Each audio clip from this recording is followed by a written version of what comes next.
मुळातच आपण ज्या क्रायटेरियामध्ये बसायचो, जर तुम्ही अभ्यास केला तर आपल्याला त्या क्रायटेरियामध्ये फक्त 15 ते 17,000 रुपये मिळायचे. पहिल्यांदा कोकणाला 22,000 रुपये मिळाले पर हेक्टर. ही फक्त विम्याची रक्कम जी वाढवण्यात आली आहे ती रक्कम आहे. साहेबांचं भाषण जर आपण व्यवस्थित ऐकलं असेल, सन्माननीय फडणवीस साहेबांचं, अजून काय मदत ते जाहीर करणार आहेत. पण ते मापदंड काय आहेत? जिल्हा प्रशासनाकडून वरती त्यांना जी काही इन्फॉर्मेशन जाते, माहिती जाते, त्या आधारावर पुढची मदत ते जाहीर करणार आहे. ते काय करतील ते त्यांना माहीत. मी काय त्यांच्या भानगडीत पडत नाही. मुळातच त्यांना सिंधुदुर्गात यावं लागलं, आंदोलन करावं लागलं, म्हणजे इथे विरोधक किती दुबळे झालेले आहेत, इथे काही किंमतच संपलेली आहे विरोधकांची, असा ह्याच्यातून निष्पन्न निघतो. मुळातच आपण ज्या क्रायटेरियामध्ये बसायचो, जर तुम्ही अभ्यास केला तर आपल्याला त्या क्रायटेरियामध्ये फक्त 15 ते 17,000 रुपये मिळायचे. पहिल्यांदा कोकणाला 22,000 रुपये मिळाले पर हेक्टर. ही फक्त विम्याची रक्कम जी वाढवण्यात आली आहे ती रक्कम आहे. साहेबांचं भाषण जर आपण व्यवस्थित ऐकलं असेल, सन्माननीय फडणवीस साहेबांचं, अजून काय मदत ते जाहीर करणार आहेत. पण ते मापदंड काय आहेत? जिल्हा प्रशासनाकडून वरती त्यांना जी काही इन्फॉर्मेशन जाते, माहिती जाते, त्या आधारावर पुढची मदत ते जाहीर करणार आहे.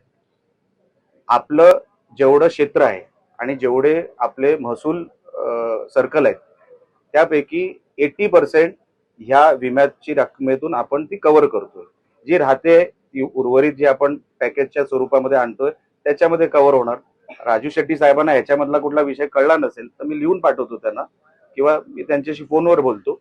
पण असं कुठेही नाही. आम्ही स्थानिक आमच्याही काही मतदारसंघामध्ये किंवा जिल्ह्यामध्ये शेतकरी संपर्कात आहेत, ते समाधानी आहेत. आणि अजून जे काही वाढीव आम्ही सरकारकडे मागितलंय ते आता काही दिवसात आपल्याला जाहीर होईल. राजू शेट्टीने एक आरोप केलाय, नारायणराणे जेव्हा विरोधी पक्षनेते होते त्यावेळी ते शेतकऱ्यांच्या प्रश्नांची भांडायचे, मात्र आताचे लोकप्रतिनिधी कमी पडतात असं एक त्यांनी आरोप केला आणि वर्षा बंगल्यावर धडक देण्याचा त्यांनी निर्णय घेतला.